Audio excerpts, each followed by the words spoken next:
When I was younger, my motivation for working out was completely different than it is over 50. You worked out to get into a dress for a special occasion. Maybe you were having a class reunion. Maybe you just wanted to get back to or get to a physique you never had, or get back to a physique you once had and no longer have.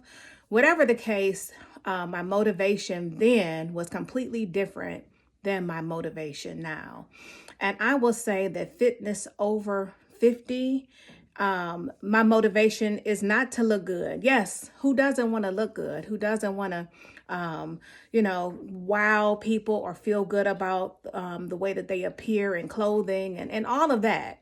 But my motivation now is to feel good. And that's a different motivation that has a different level of intensity. We start losing muscle mass. I think at 35, it starts to decline. Our body starts to decline. And I can be honest with you, like in my 20s, I didn't care about, I would go to a class or two. My big thing was I didn't want to mess up my hair. I didn't want to sweat my hair out. I literally just flexi rotted my hair yesterday, and I don't care. I'm going working out today because there have been a couple things that I want to share with you that have led to me being really being intentional about how I work out and what I do for that. And it started with at 38, I literally could not squat. Like I literally could not squat. This happened like suddenly. I was limping when I walked. I could no longer wear heels. I mean, I'm not talking about, stilettos. I'm talking about even pumps. I could not wear any type of shoe that had any type of elevation. I was walking around in tennis shoes. Went to an orthopedic surgeon. They took an x-ray of my knees and showed me the bone spurs. And basically, if you haven't ever gotten, I know we get physicals, but sometimes if you've had aches or pains, our inclination is to ignore it. Oh, it's nothing. It's the way that I slept. It's the way that I walked. Oh, it must be an old injury. Always get your body checked out so that you can be proactive instead of reactive. And so I went to the doctor. At this point, I was being reactive. I couldn't squat. I couldn't walk without a limp, but I was wearing tennis shoes. And the doctor took an x-ray of my knees and showed me my bone spurs and basically told me, one, I'm flat-footed. I know that. He said he can normally correct people's issues from their feet up. But he said because of the way that I was built, my hips go out, I'm knock-kneed, so I go in, and then my legs go back out. So my kneecaps rotate in and out to compensate for my alignment. And so I was like, oh, okay, well, that sucks. He showed me all the bone spurs in my x-rays and gave me a prescription I actually got customized inserts for my shoes. I got it for my left foot, and I guess that foot was worse than the right foot. And then I was fitted for a knee brace also on the left side, because I think that must have been the weaker of the two sides. And he told me at that point at 38 that I would need to get a knee replacement, at which time I was like, I rebuke you in the name of Jesus. Thank you so much for your time and your expertise. But I'm not getting a knee replacement or replacements at 38. They only lasted 15 years. At that point, they may have changed now, but my sentiment is still the same. I'm 51. I'll be 52 next year. My goal then became to really pay attention in physical therapy, to start to add those exercises in beyond the time that I met with them. I actually had FMLA at the time because of the extent of my injury and pain. So I did that physical therapy. And then I got back to where, I could walk without a limp and I could squat. And then, what happens? Life happens and you forget about it. You're all good now. And it goes to the back of your mind. Well, years later, I noticed the tenderness in my knees just was worse because it's arthritis. It's going to be progressively worse over time. So I would say about 3 or 4 years later, I started working with a trainer because I got tired of being tired, like literally having no energy. I was going on cruises with my daughter and my parents were literally running circles around me like, hey, let's go out for drinks. And I would be in the bed like, it's a great movie that just came on. Y'all go ahead and I'll see you later. And I remember that I know we had a Hawaiian cruise coming up. that took us around the islands of Hawaii, and I wanted to feel better. I always got off cruises feeling more lethargic with digestive issues because I'm a sweet freak. I love sweets. And of course, the food and the sweets on a cruise ship. So I was actually, literally partaking of it every single time. And so I wanted to feel better. So I remember calling someone who, and I've talked about him on this channel before, Wine Tony. And you can find him on Instagram, JUANTONEY, Wine Tony. And I think that's his, if not, I'll put it in this video, like actually what his call is, because you can work out with him anywhere. You don't have to be local to him. He does some online boot camp and other training, and that was really pivotal in my life. I was at that time probably in my early 40s, and I started working out with him. I worked out with him for 3 years. He's so phenomenal that I had my mother and my daughter working out with him at the same time. And my mother just recently stopped working out with him again because of her travel schedule. So, but he's been working with our family on and off for years. So love him. Shout out to him. Look him up if you're interested in getting your life together, your physical life, your fitness life. But anyway, when I worked with him, I was still wearing that knee brace I told you about. And over time, as my strength improved, I no longer needed the knee brace. So when I went to Hawaii, I think I was a little nervous. So I wore it sometimes, but I didn't need it. I just wore it just to make sure I didn't injure myself. But I say all this to say to you that, everything, as we get older, things change. So while we're investing money and time and energy and losing weight and the latest shot or the latest pill, and trust me, I've been guilty of the same thing, right? Of looking for the quick fixes. There are no quick fixes, and beyond looking good, you want to feel good. And most importantly, you want your joints, you want flexibility, you want to be able to move. About 2 years ago, I don't know what happened. I think it was the dog. Both of my dogs had injuries in their back end. And so I was picking my girl Bailey up, and Bailey's over 60 pounds, to put her in and out of the car, working out in the yard. I'm on almost an acre of land that I walk in the front. I use my tractor in the back, and I just think that my body was like, hey, sis, you're not doing enough to sustain me right now and keep me strong enough to do everything you need me to do. So time out. I'm taking a break. And my back, out of the blue, it started hurting a little bit, like just in the small of my back. And I was like, okay, maybe I'm doing too much. Let me sit down. This is not unusual. So when I've been working out in the yard, for me to feel some kind of way about it, to have some pains. But it got progressively worse to the point where my back was spasming and I literally could not turn over in my bed at night like that. I was in agony. I couldn't sleep. I couldn't move. My back was locking up. It was like really, really bad. And so I went back to the doctor again, and they got me on some meloxicam just to take away, and I don't like to take pills, so I'll tell you that now, meloxicam just to take away the inflammation. And I was like, I'll do this for a week to see where I'm at. And after a week, it did take away the inflammation. And then I put that to the side and I went to turmeric.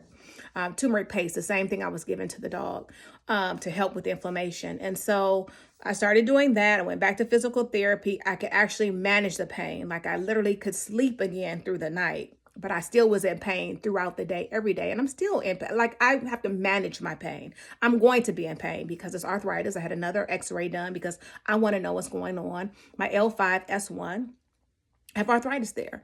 And so, I went back to physical therapy. I incorporated not only the knee physical therapy exercises I had, but also the ones for my back into my workout. So I lift weights because what I recognize is my back doesn't hurt when my core is strong. When I take a break from working out and I decide, I'm going to sit this one out, my body reminds me we can't. This is a lifestyle. And over 50, your health and your fitness should really be a lifestyle. Now I'm working on what I eat because I already told y'all I like sweets, and I don't foresee that changing, but I know that there are times when I have to back up off of them, not necessarily because of my weight. My A1C is perfect. I get my blood work, my annuals, I get my mammogram. I do everything that I'm supposed to do to make sure that I get all my preventative care so that we're good every year. And if something creeps up, we can see it, meaning me and my doctors, and I look at my chart, if you have my chart or any type of whatever your medical hospital facility, doctors, whatever system they use, you need to be looking at it too. You need to be reading your labs. You need to be looking at your blood work. You need to be staying on top of all of your appointments, and you need to be having crucial conversations with your physicians. If you don't know, ask. This is your health. Even though they went to school for it and they're the expert in that area, you also need to have some type of authority over your body and your health and the decisions that are made on your behalf. They should be making them in conjunction with you. You should be in a partnership with your physicians. You should be working in tandem together to make sure that you're getting the care that you need. And unfortunately, we have to advocate for ourselves. Sometimes you have to say, I'm not going to do this, and this is why. I've had those conversations with physicians in the past, not related to my back or my knee, but I've had conversations with my primary about, I'm not taking this medication. I read up on it. I looked not only at the insert that it came with the medication, but I read it. I read how other people felt on it. I'm not taking this medication. What alternatives are there? And so, and she and I had a lengthy debate about whether or not I was taking it. At the end of the day, I had to tell her, you're my physician. I respect your expertise and your years in practice and your, medical preparation, but this is my body and I have to live with the consequences of my decisions. And ultimately, I make the decisions about what I will and will not do. And I have decided I'm not taking this. So we can move on to the next topic of discussion. If there's some alternatives I need to consider, let's talk about those. But this conversation is over. I'm not taking that. And we moved on. And sometimes you have to have those conversations. And sometimes the conversation is not like a debate. Because I believe that she wanted what was best for me based on her perspective, her point of view, her expertise. And I get that. And I also want what's best for me based on what I'm willing and not willing to put my body through to achieve a certain end. And I told her, if I ever feel like I am in danger of being in a position where that is a do or die medication for me, I definitely will do it. I did not feel at that moment that I was in that position. And so we moved on. As it relates to my back and my knee, I did talk to my orthopedic specialist, my doctor. I had changed insurance, so I had to change my hospital. And I did say, hey, I did bring my entire medical record. I did give them access to my medical record. We did go back in time. I had all the dates. And I said, hey, this is what happened in 2013. This is what happened in 2019. Okay, this is where we are today, and this is what I want to have happen. I would like for you to order new x-rays of my knees and my back, in which case she said, you know what, we've already done the x-ray. The other medical provider did the x-ray. I can read that. Let's now get an MRI because you're still in pain and your insurance will cover it. Let's do the MRI. And we did that. And then when it came back, we had a discussion again to level set where we were and where we wanted to go. And while the doctor does their job, we have a job to do for ourselves. That means that we need to eat right to the best of our ability.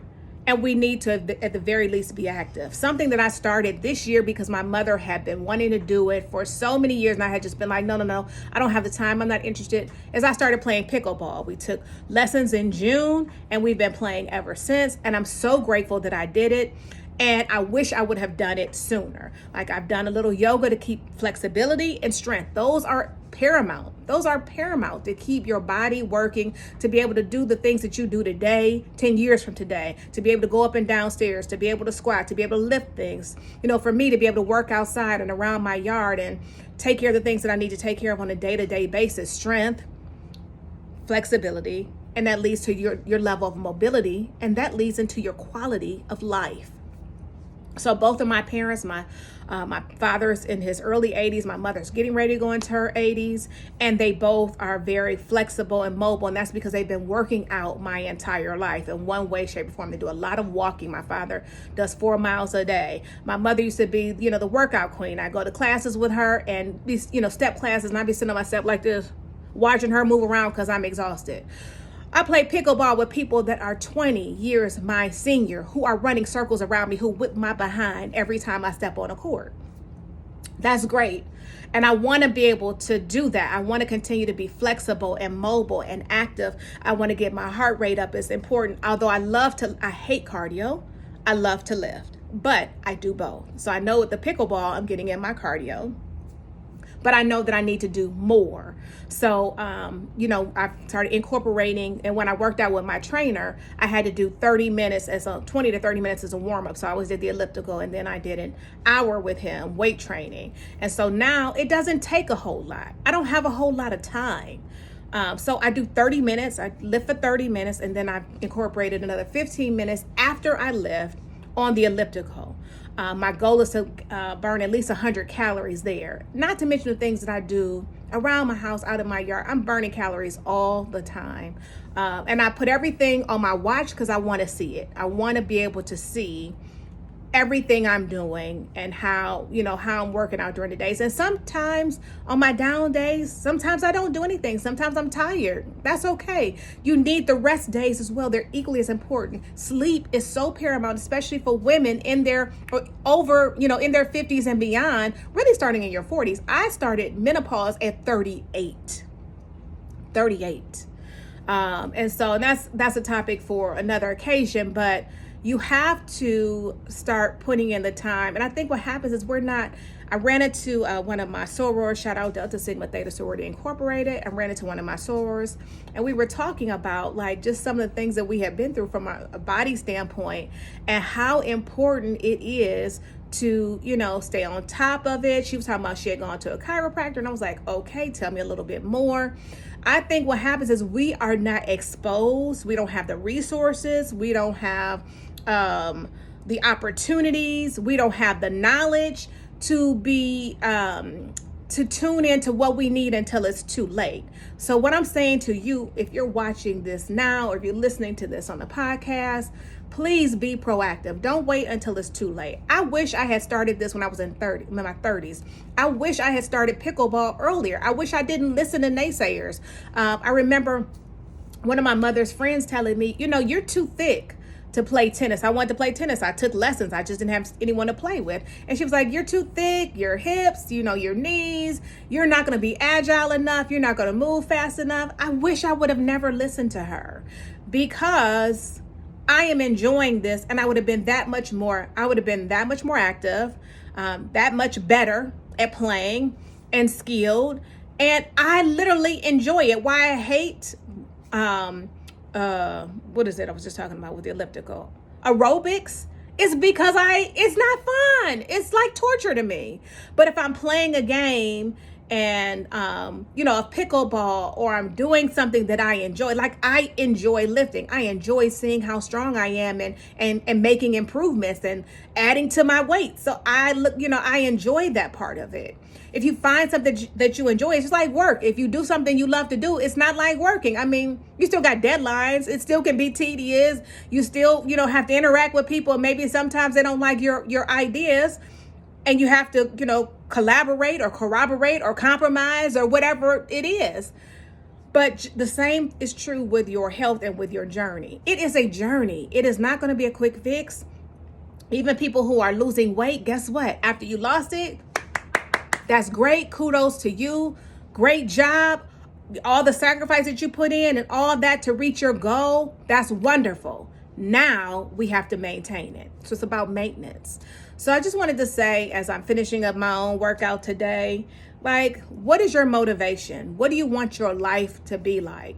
What do you want to like? And I think it's a great stress reliever too. We haven't even talked about the benefits of working out just to relieve your stress, just to have peace of mind, just to have a process by which you can, think things through. For me, a lot of times if I'm working out and something has been nagging me, I have the opportunity to get out the frustration and also to think it through, to think of alternatives. Sometimes when we're stuck in frustration, we can't get out. We don't see a way out because we're so tunnel focused on the problem that we don't see everything else around it. And all the other options and opportunities and alternatives that we have to get around it. So, hey, I'm just saying, if you see this and you're over 50, get up and start moving. Take a walk, do 30 minutes a day. I had one doctor tell me, just put a book on tape. This was back in the day, book on tape. And you can stream it now, but put a book on tape and walk for 30 minutes. I love to walk. I can outwalk the dog, but she's been injured, so I've been putting her in a stroller. Another story for another day, but whatever it is, whether it's walking on your break. I used to say at my job on projects, smokers smoke, walkers walk. So when I smoking, I'm walking. And that really helped me out to get through the workday as well. Again, any frustrations, or if I was stuck as I was designing and developing, just being outside, fresh air, cold, warm weather, it didn't matter, helped me to be able to process my thoughts and be like, oh, okay, I didn't think about that. When I go back in, I'm going to do that. So be an advocate, be proactive. And, everybody wants a fountain of youth, but there's something about growing old gracefully and, still being able to do things you can do and having, bodily autonomy. And it starts with exercising your autonomy now, every day, in all aspects. So thanks for stopping by and listening. If you like it, give me a thumbs up. If you found the information valuable, go ahead and share it. And I'll see you in my next video.